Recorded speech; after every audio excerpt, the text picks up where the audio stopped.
يا مساء الخير على حضراتكم جميعا. عامل ايه يا صديقي العزيز؟ يا رب تكون بخير. في البدايه فضلا وليس امرا تدعم المحتوى اللي احنا بنقدمه وتعمل سبسكرايب، واول ما تشوف الفيديو تنزل تدي اللايك اللذيذ والكومنت الجميل عشان صوتنا يوصل لكل الناس. حلقه النهارده هتكون عن فوز الزمالك على الاتحاد السكندري 2-0 في الدوري الممتاز، وتصدر جدول الترتيب مؤقتا لحين لما باقي المنافسين يلعبوا المباريات في نفس الجولة.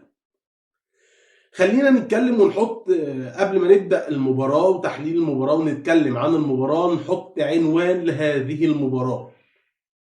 هذه المباراة ممكن تبقى تحت عنوان زمالك كريستيان جروس يمتع ويبدع في فوز الليلة. ليه يبدع ويمتع؟ هو فعلا الزمالك ابدع النهارده وامتع. هتشوف الكلام ده وهنتكلم فيه النهارده. ناس كتير مع اول الشوط يعني مع انتهاء الشوط الاول ناس كتير يعني اصدقائي ووالدي كلمني وكل الناس بقت تكلمني قلقانه والزمالك ما حطش، يعني ما ضيعناش كور خالص في الشوط الاول او ما فيش فعاليه. كله كان قلقان، بس انا والله العظيم بدون يعني اي مبالغه في الكلام انا كنت واثق ان الزمالك هيسجل في هذه المباراه. ليه؟ لان زمالك جروس 2019 كان بدأ بالنسبه لي من اول دقيقه باين ان زمالك كريستيان جروس بدأ يظهر في ملامح بتحصل. وتعالى اقول لك يا صديقي العزيز وكله بالصور، والحلقه دي هتكون مهمه جدا لكل مشجع لنادي الزمالك. الراجل ده يا جماعه لما بيشتغل ليه طريقه شغل، ويرجع الحلقه هنا على القناه دي. اول ما كريستيان جروس رجع قلت لك انا من دراويش كريستيان جروس وافكار كريستيان جروس، وقلت لك في الحلقه دي افكاره ايه. هتشوفها النهارده بدات تتطبق بالظبط. فكره انه يدخل الجناحين العمق في الممرات اللي ما بين الباك والجناح والباك والجناح الباك والمساك والباك والمساك، الممرات دي بيدخل فيها مين؟ الجناحين، عشان يضمن ان هو ياخدوا عين الباكين، والمهاجم ضارب الممر اللي في النص اللي ما بين الاثنين مدافعين. فهنا ثلاثه واخدين عين القلب الدفاع، هنا يطلع الباكين فاضيين، يطير الباكين. كان ساعتها حمدي النجاز وعبد الله جمعه دايما واكلين المساحه دي. ده اللي انا قلته لك في حلقه عوده كريستيان جروس. طيب النهارده ايه الافكار اللي طبقها كريستيان جروس؟ عاد نفس الافكار، هي افكاره ثابته. معلي البلوك القدام، ضاغط بنفس الفكره.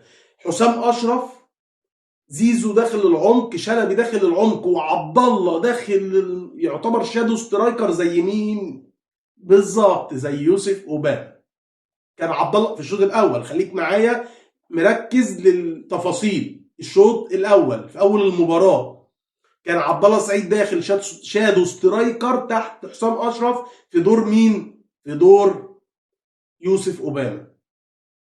ده كان منظر الفريق في الشوط الاول، وعمر طاير وفتوح طاير. ده كان بدايه المباراه والشكل اللي من اول دقيقه طمني ان كريستيان جروس بدا يطبق افكاره. كان بالنسبه لي التحدي هل صدفه ولا اللعيبه هتفضل مستمره في تطبيق الافكار؟ ده كان بالنسبه لي التحدي اللي انا قاعد مستنيه. يعني انا كنت مركز في المباراه جدا للنقطه دي. بالفعل اللعيبه فضلت لاخر دقيقه بتنفذ الافكار. قبل ما اكلمك في المباراه نفسها تعالى تاخد معايا بس افكار كريستيان جروس اللي بقول لك عليها.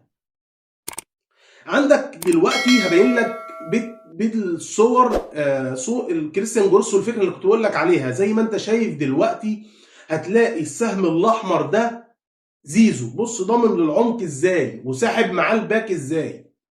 عمر جابر عامل لك سهم اسود هناك خالص، المساحه فاضيه جنبه. الناحيه الشمال هنا بص حسام اشرف هو المهاجم اللي مع المدافع، وجنبه على طول مش ظاهر في الكادر عبد الله السعيد، وجنبه مش ظاهر في الكادر فتوح، بس ضامنين للعمق. وفتوح المساحه برده بالسهم الابيض عامله لك ان هو المساحه دي فاضيه وبياكلها. طيب الكادر اللي بعده واتفرج معايا يا صديقي العزيز.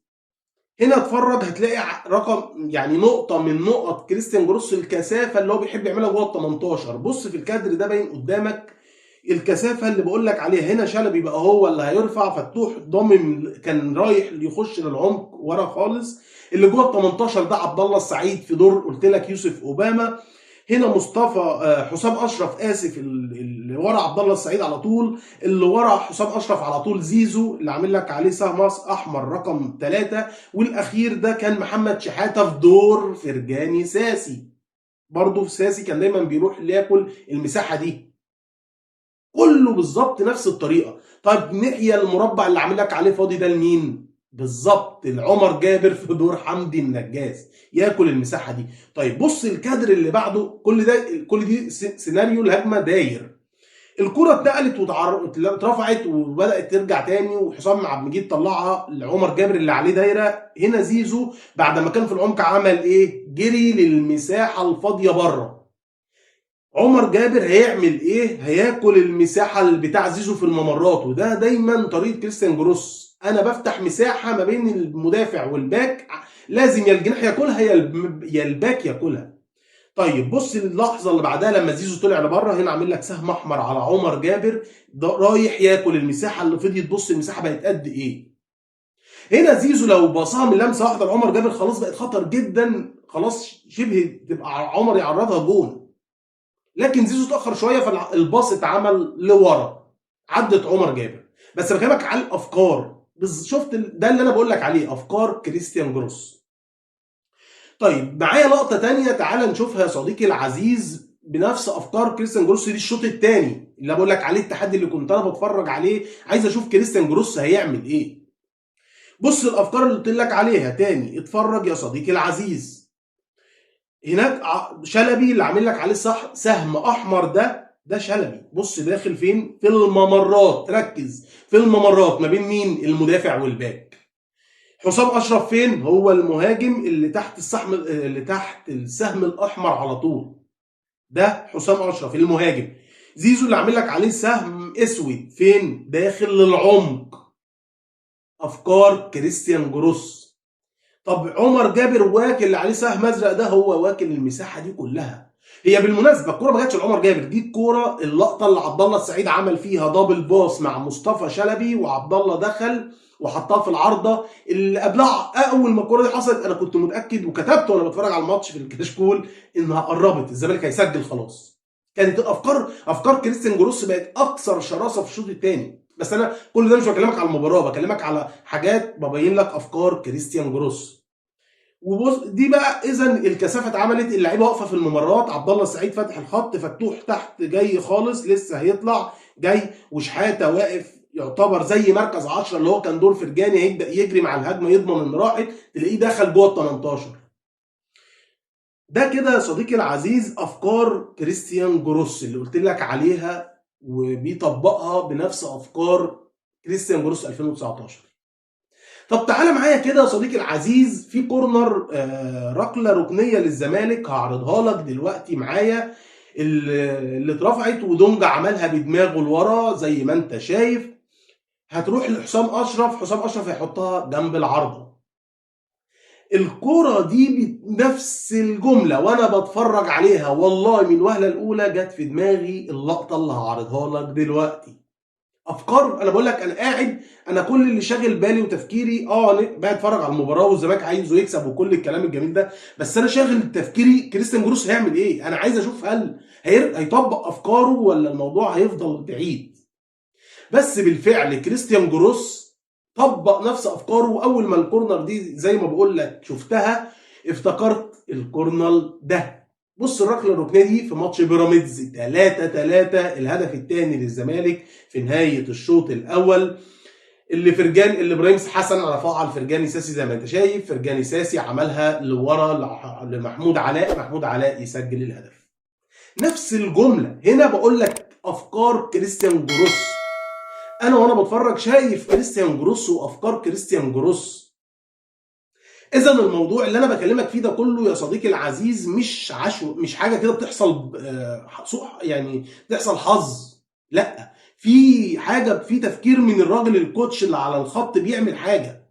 هو فعلا ليه بقول لك ان بيعمل حاجه؟ لان هي شغله، هو كريستيان جروس ده طريقه لعبه، ومدرب دايما بيخلق كثافات وعايز يبقى شرس جدا قدام. ده كده خلصت لك افكار كريستيان جروس. نتكلم عن المباراه سريعا. الزمالك بقى صديقي العزيز بدا المباراه بالتشكيل 4-2-3-1، وكان عمر جابر، حسام عبد المجيد، الونش، فتوح، شحاته ودونجا وعبد الله، زيزو، شلبي، حسام اشرف. هو تشكيل اقرب من اللي انا كنت قلت لك الامثل انه يروح ليه. هو بس القصه كلها انه شال ناصر منسي وحط مكانه شلبي، وخلى حسام اشرف يبقى مهاجم وشلبي جناح. انا كنت اتمنى انه كان يلعب بحسام اشرف جناح بحسام اشرف جناح، ويبقى ناصر منسي يبدا مهاجم. بس ما اختلفتش، لان بصراحه التشكيل كان كويس وشلبي كان كويس، والفكره نفسها كانت كويسه. اللي انا كنت عايزها مين؟ شحاته، دونجا، عبد الله. ليه؟ عشان يضغطوا على الاتحاد. والزمالك فعلا بدا المباراه بضغط شرس. شغل جروس زي ما قلت لك بدا يبان من اول دقيقه زي ما وضحت لك من لحظات. وهنا بدا الزمالك يضغط ضغط شرس طول الشوط الاول، بس كان يعيبه ان انت ما بتسجلتش. ليه؟ عشان اللعيبه زي ما ممكن نقول ان هي لسه بتحاول تطبق افكار جروس، مش عارفه تضرب الممرات، مش عارفه تسدد، مش عارفه تخترق، مش عارفه تعمل ايه. يعني انا وصلت لهنا هعمل ايه؟ وده اللي هنتكلم فيه في الشوط الثاني، لان كريستيان جروس اتكلم مع اللعيبه وبانت بقى الافكار، التطبيق بتاع الافكار. يعني انت بتحاول تعمل افكار الراجل بس لسه مش عارف توصل للنقطه الاخيره. فالزمالك بدا يبقى زي ما قلت لك ضاغط كويس. في الدقيقه السادسه اول تسديده من شحاته، وهنا اول ما شحاته بان له مساحه في التسديده دي وتفتكرها، جالي في دماغي برضو ان في تعليمات لكريستيان جروس سدده، لان شحاته اول ما شاف المساحه سدد، بس الكوره جت جنب القائم. بالمناسبه شحاته سدد في الشوط الاول حوالي 5 تسديدات، وده اللي بقول لك عليه من اول دقيقه انا شفت ان هو في تعليمات بالتسديد. بعد كده في الدقيقه 7 عرضيه من زيزو، وتاني تعليمات او تنفيذ لافكار كريستيان جروس. زيزو عرضها، هي ما حصلش منها حاجه، او لا حسام خدها ولا عبد الله خدها، هي عدت. بس بكلمك على الافكار. عبد الله كان داخل ورا حسام بالظبط كانه مهاجم، 2 مهاجمين. ارجع لفكره يوسف اوباما. فافكار كريستيان جروس لا زالت بكلمك كل ده واحنا بنتكلم عن المباراه. في الدقيقة عدى ربع ساعة، الزمالك خطر واستحواذ، الزمالك آسف في استحواذ وضغط شرس، وبيجيب الكرة بسرعة، والاتحاد مش موجود تماما، مش عارف يتنفس، بس بدون خطورة. مش عارفين نعمل هجمة نقول على المرمى بالظبط، يعني على ال3 خشبات مفيش، بس انت لسه مفيش خطورة. الدقيقة 19 الفرصة اللي قلت لك عليها اللي لسه عرضها لك من شوية، اللي هي الركلة الركنية. حسام لو ركز كان جابها جول، اللي دونجا عملها لورا وهو حطها جت جنب العارضة. لو حسام ركز كان الهدف الأول فرصة هدف للزمالك. في الدقيقة 20 أو لحد الدقيقة 28 عبد الله كان سيء جدا في الشوط الأول. ليه؟ لأن جروس كان قلت لك مديله مهام فكرة اوباما، عايزه شادو سترايكر، وعبد الله صعب يعمل دي، مش امكانيات عبد الله. فهو كان حاطط عبد الله ان هو شادو سترايكر، فعبد الله كان داخل كتير قوي لل 18، فكان فاقد حلاوه عبد الله ومتعه عبد الله وجمال عبد الله وشياكه عبد الله واناقه عبد الله وكل حاجه حلوه يا عبد الله. فالزمالك لعبد الله كان وحش جدا، وتمريراته ميس باص كتير جدا طول الشوط الاول او ال 28 دقيقه الاولى، وده كان بسبب ان جروس زي ما قلت لك مدخله قدام. تسديده ثانيه في الدقيقه 1 في الدقيقه 30 من شحاته زي ما قلت لك، بس دي كانت في المدرجات. دي شحاته بقى راحت عند المنصه بره. ركز يا شحاته، انت رجليك كويسه على الجون، يعني مش عايزين نطلع بره الاستاد. يعني كانت تسديده عجيبه من شحاته، بقول لك فعلا بدون مبالغه طلعت على المنصه عند النصب التذكاري بتاع الله يرحمه محمد انور السادات. في الدقيقه 31 عرضيه من عمر، بعد ما عمر نفس الفكره، المساحات ضربوا المساحه، فضوا المساحه، دبل باص في انصار، في فكره الممرات اللي قلت لك عليها، عمل دبل باص، عمر عمل عرضيه، لكن حسام اشرف ما لحقهاش، الحقها بالعافيه وعدت من فوق دماغه في الدقيقه 31. حسام اشرف حتى انا مسجل قدامي ان في لحد الدقيقه 35 والوقت ده كان حسام الزمالك بدا في المرحله دي تحس ان اللعيبه ما بتضغطش بشكل كبير، الا حسام اشرف كان فعلا بيضغط بقى ضغط شرس، وده كان عاجبني في حسام اشرف. يعني في كوره دخل فضل يجري يجري يجري في الدقيقه حاجه و30، في الدقيقه تقريبا 35 36 لغايه ما غلط مدافع الاتحاد وخدها وعمل هجمه وضغط على الاتحاد وقدرنا نستخلص، وده من شغل كريستيان جروس. فمع الوقت ان شاء الله الموضوع اللعيبه تبدا تشرب الافكار والموضوع يكون افضل مع كواليتي اعلى، لان الكواليتي النهارده خان من طريقه كريستيان جروس كتير. في الدقيقة 43 دبل باص من زيزو وعمر جابر وعرضية، لكن اللي هي اتعملت عرضية أرضية، ودي بقى برضو تفكرك بحمدي النجاس ومين كاسونجو اللي كانت لما مثلا جابها في ماتش الهلال، يفتكر في السعودية السوبر المصري السعودي، اللي حمدي جري جري جري جري وراح حاططها فين أرضية للنجاس والشبكة لآسف لكاسونجو، والشبكة فاضية حطها جول. نفس كانت الفكرة، نفس الفكره. لو ترجع للكره دي افتكرها، هتلاقي عمر عمل دبل باص مع زيزو، راح زيزو عاملها عرضيه ارضيه في اخر الشوط في الدقيقه 43، دفاع الاتحاد راح مطلعها قبل حسام اشرف. في الدقيقه 45 الونش من هجمه مرتده، او مش هجمه مرتده، خطا من حسام عبد المجيد كان هيكلف الزمالك فرصه الهدف، ولكن الونش نزل تاكلينج والمهاجم قرر خلاص هو مش شايف الونش، قرر يشوط، لكن الونش عمل تاكلينج ممتاز ممتاز من الونش يشيل الهدف الاول. كان هيبوظ كل اللي بيحصل وكل الافكار اللي بتطبق من كريستيان جورس، لكن الحمد لله الونش شالها بشكل ممتاز. 10 على 10 الونش النهارده عمل ماتش كويس. الشوط الثاني بدا الزمالك. هنا بقى تعالى قبل ما اكلمك في الشوط الثاني، افكار جروس اللي كلمتك فيها ناقصه تركه. هنا جروس بدا بلغ اللعيبه فكره هعمل ايه، انتوا بتوصلوا لقدام الشوط الاول كله بس مش عارفين نعمل فعاليه. هنا بقى شلبي اضرب يا شلبي. شلبي الشوط الاول كان قليل قوي لما بيضرب الممرات. امتياز الشوط الثاني شلبي من فكره انه ياخد المساحه، الممر اللي ما بين المدافع والباك. شلبي بقى دايما يضربها، عبد الله افتح انت على الخط شويه وانت 8. يعني عبد الله نزل هنا الشوط الثاني جروس عملها 2 دبل 8 دبل 8 الاثنين، شحاته وعبد الله. بقى شحاته يعمل كثافه مع مين؟ هنا بقى الفكره، شحاته عمر زيزو، الناحيه الثانيه شلبي فتوح عبد الله. وبدا هنا الزمالك يعمل الكثافه، وخدوا الفكره بقى جروس قال لهم فكره ان لما هبدا اعمل الباصات والدبل باص والباصات القصيره، لما هوصل واطلع الباك اعمل العرضيه لتحت للعيب الفاضي. والزمالك عملها كتير جدا الشوط الثاني، وده اللي جروس بقول لك فكره افكار جروس. الراجل واقف مركز وعارف هو بيعمل ايه بصراحه، عشان النهارده كان ادار المباراه بشكل ممتاز. في الدقيقة 50 لا في الدقيقة 46 عبد الله عمل عرضية لشلبي اللي ردت لعبد الله وتخبط في عبد الله، شاطها خبطت في الدفاع وطلعت ركله ركنيه في اول 6 في الدقيقة 46 في الدقيقة الأولى من الشوط الثاني. كان بقى اللي هو فكره ضغط شرس قدام الاتحاد بقى، خلاص هو الزمالك نازل فعلا. انا بقول لك كنت متاكد في اللحظه دي ان الزمالك هيجيب جون، يعني خلاص الزمالك هيسجل. في الدقيقة 50 فاول من زيزو اللي عملها لتحت لعبد الله. عبد الله سيئة قوي، سيئة قوي يا عبد الله. دي بقى راحت عند نادي السكة الحديد يا بالله، مش هينفع، صعب قوي يا عبد الله. راحت لنادي السكة بعيدة جدا يا عبد الله، مش كده. كانت فرصة حلوة يعني، فكرتني بالجون اللي عبد الله جابه في أول ماتش، في الماتش الدور التمهيدي اللي برضه زيزو حطها لعبد الله، راح عبد الله داخل حطها في بطن رجله الجون الأول في ماتش بره هناك لو تفتكروا. كانت نفس الكورة بس مش فاكر اسم الفريق دلوقتي.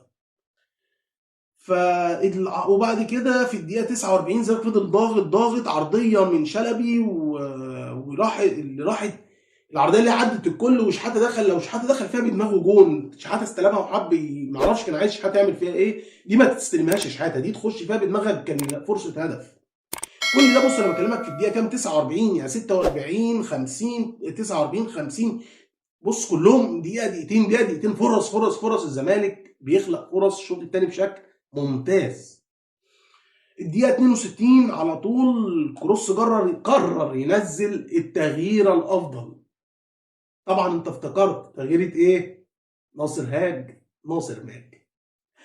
وبدأ يضغط ناصر منسي، نزل في الدقيقه 62 وقرر يضغط بيه يزود الكثافه للناصر عشان العرضيات. في الدقيقه 64 العارضه تنقذ الهدف الاول للزمالك اللي قلت لك عليه من شويه، اللي عبد الله عمل دبل باص مع شلبي وعبد الله دخل حطها في العارضه. سيء الحظ يا عبد الله، الشوط الثاني عملت ماتش خيالي. الدقيقه 65 الهدف بقى العالمي، عالمي هدف بصراحه خيالي. عبد الله لشحاته، شحاته حطها له بكعبه ممتازه، عبد الله راح جري فضل تقلان، تقل عمل حته باص ميزان لعمر جابر تشيب. عمر حطها هايله قوي يا عمر، ممتاز انك شايف للاسطوره ناصر منسي هاج ناصر ماج، واللي نزل ناصر حطها في البعيده بشكل ممتاز. هدف خيالي يسجل الهدف الاول للزمالك. الزمالك فضل من بعدها ضغط مرعب شرس، ضغط رهيب من عبد الله وفتوح، الثلاثيات اللي قلت لك عليها وشلبي، وهناك زيزو وعمر وشحاته، وفي العمق ناصر منسي.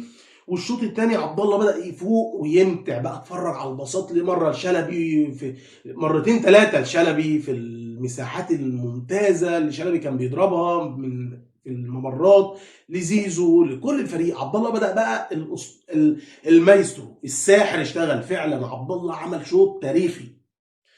الدقيقة 71 الهدف الثاني من دونجا بعد تسديدة قوية، والمناسبة كانت طالعة بره، لكن لحسن حظ دونجا ان هي خبطت وغيرت اتجاهها ودخلت. وبرده كانت نفس الافكار، فكرة الدبل باص واضرب المساحات ما بين الثلاثي فتوح وشلبي وعبد الله، كثافة من هنا وكثافة من هنا، والكرة اتعرضت. كان نفسي الكرة دي لما اتعرضت ترجع للجون، تلاقي زيزو حب يوقفها، دي تتحط مرة واحدة زيزو كان الجون، لكن الحظ انها ترجع تروح لدونجا ودونجا يسددها جون. فضل الزمالك ضاغط وعمل شوط ممتاز لحد نهايه المباراه، فرص كتير جدا وعرضيات وضغط ممتاز من الزمالك. وفي الدقيقه 82 نزل شيكابالا وخرج مصطفى شلبي. انا كنت شايف ان هي تغييرات عاديه كويسه، ادي للناس فرصه، كان الزمالك بدا خلاص شبه النتيجه اتحسمت، والزمالك ممتع بيقدم شوط هايل الثاني في كل حاجه حلوه، فكان مفيش مشكله ندي للناس. وفعلا قرر بعدها على طول في الدقيقه 88 يدي للمسلوسي مكان دونجا، وعمر جابر يروح للنص يلعب مع شحاته، والمسلوسي يلعب باك رايت. وبرده زي ما بقول لك بيدخل الناس، فدي كويسه جدا من كريستيان جروس. وانتهى المباراه بفوز الزمالك 2-0 في مباراه ممتعه للغايه، بالتحديد في الشوط الثاني لما اللعيبه بدات تبقى اكثر فاعليه في تنفيذ افكار العراب كريستيان جروس. ولذلك المباراة سميناها مباراة زمالك جروس يمتع ويبدع اليوم. مباراة ممتازة من لعيبة الزمالك اجمالا. الشوط الاول لعبها ان احنا ما كناش اكثر فاعلية، لكن الشوط الثاني بقت فاعلية بشراسة باضاعة فرص كتيرة جدا. عملنا شوط ثاني ممتاز من افكار كريستيان جروس. مبروك لكل جمهور الزمالك او 3 نقط في منافسه الدوري باداء كويس قبل مباراه مهمه بتاع المصري في الكونفدراليه، وبعدها بلاك بولز. يعني ماتشات الكونفدراليه اللي هم اللي هيكونوا متتاليين ان شاء الله، الافكار دي تبدا اللعيبه تشربها اكتر فاكتر، شيئا فشيئا، والفريق يرجع الممتع اللي انا كنت بحبه جدا، فريق كريستيان جروس 2019 مع بعض التدعيمات، لان الكواليتي انت محتاج تعلى بالكواليتي، هيفرق جدا مع كريستيان جروس. وبرده بالمناسبه يحسب لكريستيان جروس النهارده البدني بتاع اللعيبه ممتاز، ودي نقطه ملحوظه. لشيخ بوزيان المدرب الاحمال اللي هو اللي مع جروس، بدا يبان بصراحه برده شغله ان اللعيبه بدنيا واقفه على رجلها بشكل كويس جدا. وبرده النهارده النقطه الملحوظه ان اللعيبه بتلعب اكتر جماعي. يعني زيزو النهارده ما كانش بيلعبكها، مثلا تلاقي دايما زيزو يطلع شحاته لما يجري، يطلع عمر، يحط لعبد الله، اللعيبه كلها، حتى عبد الله طلع شلبي، فتوح بقى يعمل كروسات. دي باينه ان هي برده جمله، اللي هي الكروس بتلاقيه في ظهر، يعني بيلف كده في ظهر المدافع الاولاني اللي هو بيبقى ناحيه يعني المدافع اللي بعد الباك اليمين، دايما كان بيعملها بس ما جاتش في كذا مره. ففي افكار ان اللعيبه كانت بتلعب جماعي، دي نقطة ملحوظة. تقييم اللعيبة، عواد النهارده ما كانش فيه أي حاجة تقريبا، يعني صد كورتين أو 3 اللي وصلوا ليه، فكان عواد النهارده ممكن 9 من 10، لأنه ما كانش يعني فيه كور كتير عواد غلط فيها، كان كويس النهارده. الونش النهارده طبعا الانقاذ اللي عمله بتاع الشوط الاول 10/10، ياخد العلامه الكامله 10/10 بسبب الكوره دي، لان الجون ده لو كان دخل الاولاني اللي في الدقيقه 45 من الشوط الاول كان بوظ المباراه. ف10 من 10 يا ونش عشان خاطر الانقاذ ده، انقاذ هايل. زي ما قلنا لك الماتش اللي فات انك كنت وحش، الماتش ده تاخد حقك. الشوط الثاني اسف، المدافع الثاني حسام عبد المجيد 8 من 10، ما كانش وحش حسام برده كويس. عمر جابر 10 من 10 يا عمر، 2 اسيست ومباراه ممتازه منك النهارده. فتوح 9 من 10، البعض لا 9 كتير يا فتوح، 7 من 10 لانك كان عندك بعض المشاكل الدفاعيه النهارده، انما هجوميا كنت ممتاز. دونجا يا 8 من 10، لان برضو في بعض الحاجات النهارده دونجا كان يعني محتاج يظبط الباس والكروسات، لان كريستيان جروس زي ما قلت لك بيفتح الملعب بالباكين، عايز دايما تعمل تغيير الملعب تكون مظبوطه، فدي النهارده ما كانتش احسن حاجه. شحاته 8 من 10، عمل ماتش كويس شحاته، بس كان يحتاج فكره التسديد، فلذلك 8 من 10. ظبط موضوع التسديد يا شحاته، هتفرق معاك هتبقى ممتاز في المكان ده. عبد الله السعيد 8 من 10 عشان الشوط الثاني بس يا عبد الله، لان الشوط الاول ما كنتش عاجبني خالص. زيزو 8 من 10 برضو، النهارده كان اداؤه كويس عن الماتشات اللي فات، يمكن مش طبعا من زيزو اللي احنا نعرفه، بس افضل، بيلعب جماعي مع اللعيبه وبساط وبيتحرك وعامل شغل كويس. شلبي 8 من 10 برضو، مقارنه بالماتشات اللي فات ممتاز. مصطفى شلبي كان اداؤه مش وحش النهارده، عمل برضو خلق فرص كتير وكان بيجري وبيدافع، عمل مجهود كويس شلبي. حسام اشرف 7 من 10، حسام بتزودها كتير، حاول تلعب مع الناس يا حسام، وبلاش كل لما ترقص تروح مودي شايط على طول، خلي الشوط يكون للمضمون، تبقى في قلب الجول. بالنسبه للعيبه اللي نزلت، ناصر منسي هديله طبعا 9 من 10 على الجون، بس كفايه يعني 9 من 10 على الجون والتحرك، وباقي الماتش برده كان بيتحرك كويس. طماع شويتين بس كان كويس، ياخد 9 عشان خاطر الهدف. شيكابالا ما لحقش يتقيم، وحمزه المسلوسي ما لحقوش يتقيموا. ده كان كل اللي معانا النهارده بخصوص مباراه الزمالك والاتحاد السكندري. مبروك يا جمهور الزمالك العظيم، نتقابل دايما على خير في مباريات اخرى، ونتقابل ان شاء الله ما قبل مباراه المصري والزمالك، ونتكلم عن مباراه الكونفدراليه وما قبل المباراه. كان معاكم اسلام دونجا في حلقه جديده من برنامج على الطاير. سلام، ونتقابل دايما على خير.